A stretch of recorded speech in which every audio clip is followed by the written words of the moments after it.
All right, so if you don't know what the whole tariff thing going on with Trump, America, and the world, basically Trump is tariffing people and now he's using it as a plan to negotiate tariffs with other countries. Basically, from the start, Trump has been talking about tariffing China, Canada, and Mexico. With Canada, we lose $200 billion a year with Canada. That's because we allow them to make cars, we allow them to take lumber. We don't need their cars, we don't need their lumber, we don't need their food products because we make the same products right on the other side of the border. It's sort of crazy. So.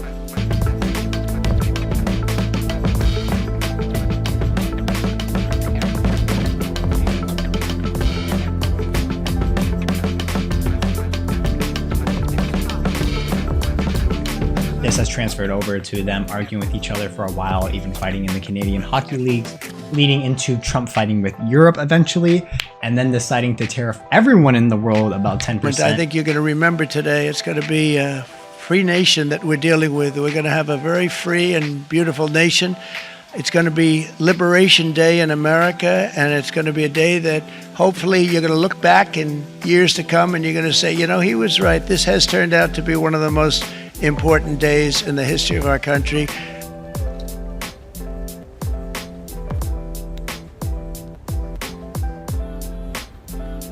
It's a 10. That's a good one.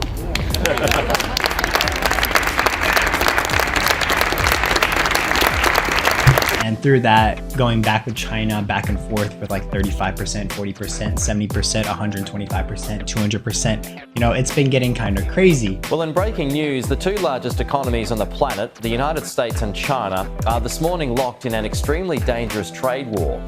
Donald Trump is raising tariffs against China to 125% after China raised retaliatory tariffs on US goods to 84% overnight. But that's not the main story. The main story is this 90-day reprieve for all other nations. Nothing's over yet, but we have a tremendous amount of spirit from other countries, including China. China wants to make a deal. They just don't know how quite to go about it. You know, it's one of those things they don't know how quite. They're proud people. And President Xi's a proud man. I know him very well, and they don't know quite how to go about it, but they'll figure it out. And after the whole thing with China and people arguing about, but what about like Chinese products that are important to America, like smartphones? Well, it seems that Trump has taken a pause on tariffs for about 90 days, with some countries coming to the table initially, usually Asian countries like Malaysia and Vietnam. And this has turned into about over 50 countries from Trump that talk about not wanting to tariff America, making it a 0% tariff trade with America imports and exports. And the reason why I think it's important to talk about the import and exports is because America is down about $1 trillion a year, about $900 billion to be exact, when it comes to the trade deficit in 2025 and 2024. Now, whether or not there's actually 50 countries that actually want to do zero tariff trading with America, I don't really know for a fact. This has been on the news for about a few days now. Welcome back. Well, Donald Trump's tariffs are fueling global unrest. Mass protests erupting worldwide, with thousands calling on the president to keep his hands off democracy.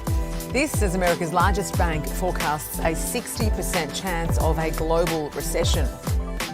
Right. Well, you guys are kind of included in this. What we're trying to do, and again, I met with folks from the Pentagon on this Friday, Carl, is rebuild internal infrastructure, everything from pharmaceuticals to steel.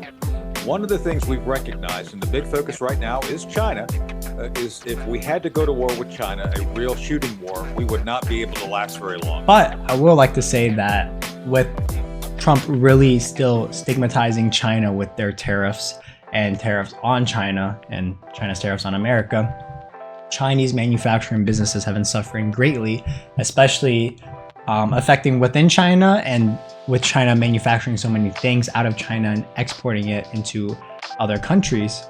It seems that countries suffering in Australia, countries like, you know, that Chinese manufacturing would be usually sent to, just have a whole stocking, like they're just held up on orders because they don't want to, you know, pay the extra money, and companies don't really want to spend the extra money to get the products from China and then get them imported into their own country. So this has led to a massive backup when it comes to products and goods and services coming out of China into other countries. And literally Chinese business owners and factory owners are suffering. Usually it could be from small people that are just recently getting into the factory manufacturing business, big manufacturing places. I mean, like the more inventory you have right now that you can't get exported out of your country, you're kind of screwed. You know what I mean? Because it's basically just filling up space. You know, you can't bring in new goods because you don't have goods coming out. So it's like a very big problem.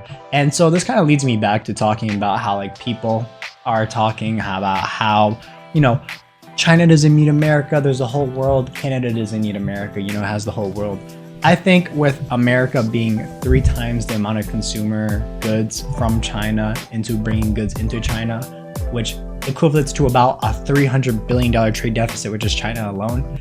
You know, America is a huge consumer. I mean, people want to argue about the fact that Canada wouldn't need America because Canada supplies the electricity to America in the northeast.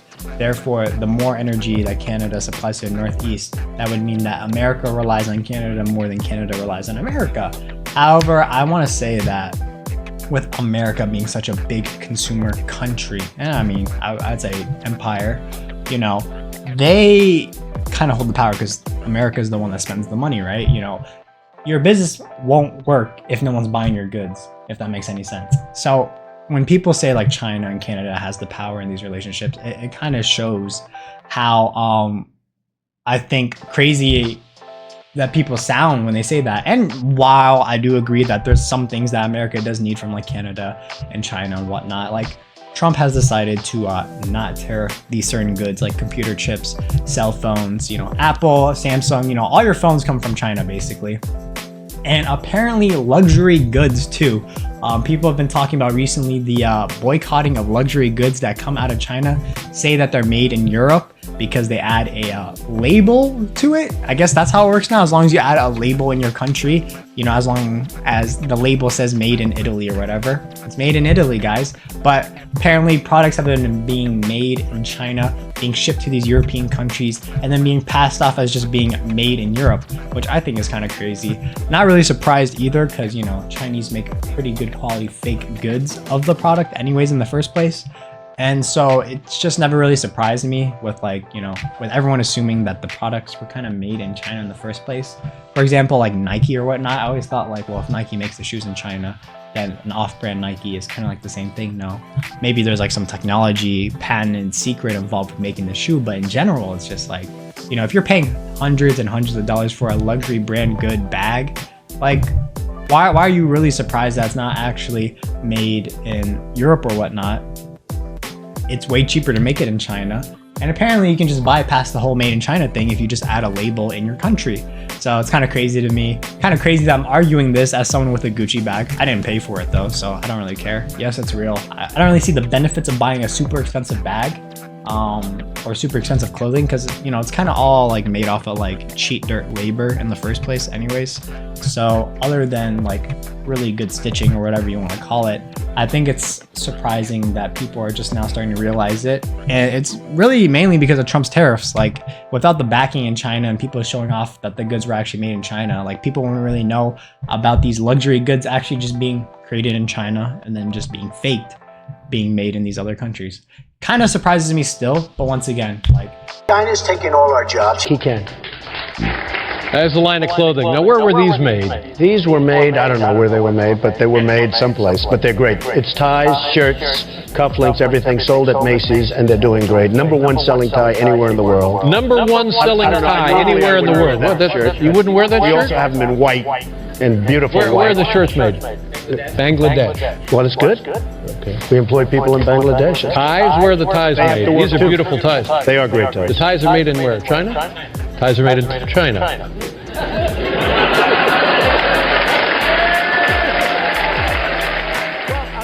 It started with Trump flexing on China, throwing out tariffs like candy at a MAGA rally, trying to prove America was tough on trade. But China, cool as ever, said say less and took a petty turn so sharp it left the entire luxury fashion world staggering like it walked into a fake Louis store. In an unexpected revenge move, China dropped the mic and exposed what folks on the streets and swap meets have been whispering for years. Your $10,000 handbag ain't nothing but a $150 made in China special with a logo and an attitude. In a glorious, fully sanctioned replica revelation, China released an official catalog of all the luxury bags they manufacture for big brands like Gucci, Hermes, Coach, and Prada, and their real production costs. Turns out, that bag Karen financed for 36 months and Keisha flexed on IGN? Yeah, it was stitched in Shenzhen for $119 and slapped with a $3,000 price tag in the States. I just think it's crazy that if you don't have that much money and then you spend on luxury goods, you know, it's not really a good idea to spend your paycheck on just luxury goods. I mean, maybe if you're reselling it or whatever, but in general, it's just like, it doesn't sound like a good idea. Why would I spend $1,000 for a bag that I can get for like $50 with decent quality? I mean, it sounds crazy to me, but maybe not to you guys. I don't know. What do you guys think about products being faked, made in China, and then being passed on as legit European goods? Do you guys think that the tariffs that Trump has implemented and has taken away improve the total economy of America, or has really set us back and stunted our growth? I also am curious about what you guys think about the whole situation with China and America. And do you think that this is actually the final cry for America to try to outlast China? Because for me, every 100 years, the kingdom changes and a new superpower emerges in the world and becomes number one. It used to be America coming from Europe or the United Kingdom. It was the United Kingdom, and it came into America in the 1900s. And then it came, for me personally, to people learning about Chinese manufacturing. But I don't know. What do you guys think? Let me know in the comments below. My name is Roman, aka Young BizWiz, and I don't know why I have my old Smoothie King shirt on, but thank you guys so much for watching. It's been an exciting, a lot of tariffy news recently, and I just want to cover it more because, you know, first of all, the clicks and likes, but in general, I am curious about what people think about the whole situation. Anyways, I want to post more about my job in the future. I recently started working as an assistant manager at a place, but also I've been having to put off posting my second job ever, which was working as security. My name is Roman, aka Young BizWiz once again. Please like and subscribe and let me know what you guys think about the whole situation with Trump tariffs, and have an awesome day. Take care. Peace.